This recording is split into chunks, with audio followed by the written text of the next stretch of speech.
I'm Paul LeBlanc. I'm the president of Southern New Hampshire University. By some counts, SNHU, as we call it, is now the largest university in the United States. We enroll about 185,000 students, and most of those students study with us online. When we started this work, we often described our students as being, a 30-year-old with a job, maybe a couple of kids, working full-time, and stuck. So they're coming back to finish that university degree that can unlock an opportunity, an economic opportunity for them. That is still true for probably the majority of our students, but we see a wide, growing breadth of students enrolled with us today. And that includes military students or veterans. That includes traditional age students. The fastest growing percentage of our students are students we would expect to see on a traditional campus.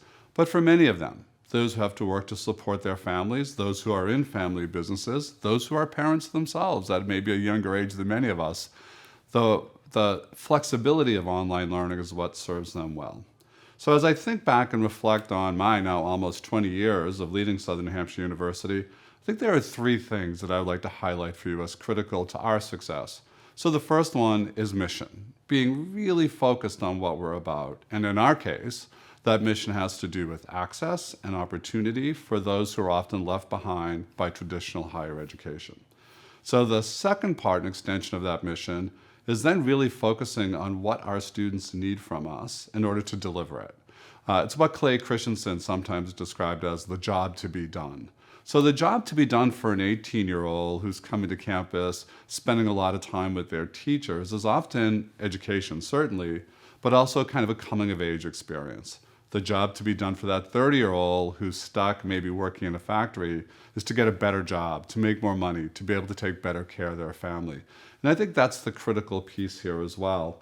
And then the third piece is we remind ourselves all the time that we exist to serve social justice, equity, and we do that through a real dedication to access. So being innovative and thinking about not how do we want to deliver the education, but how do our students need us to deliver that education? Sometimes that's in the workplace, sometimes that's in a hybrid model, sometimes fully online, sometimes synchronous, asynchronous. There's no one right answer because there is no one single student we serve.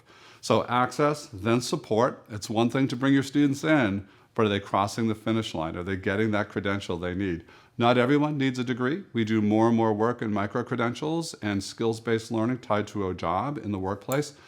But whatever their goal is, you have to be as dedicated as them, more so in some cases, to see them cross the finish line and be successful. When we do those two things, we play our role as a university in our society's larger need to make sure that we create opportunity for all of our citizens. And I think that's true in Mexico, it's true in the US, it's true in Europe, it's true in Africa.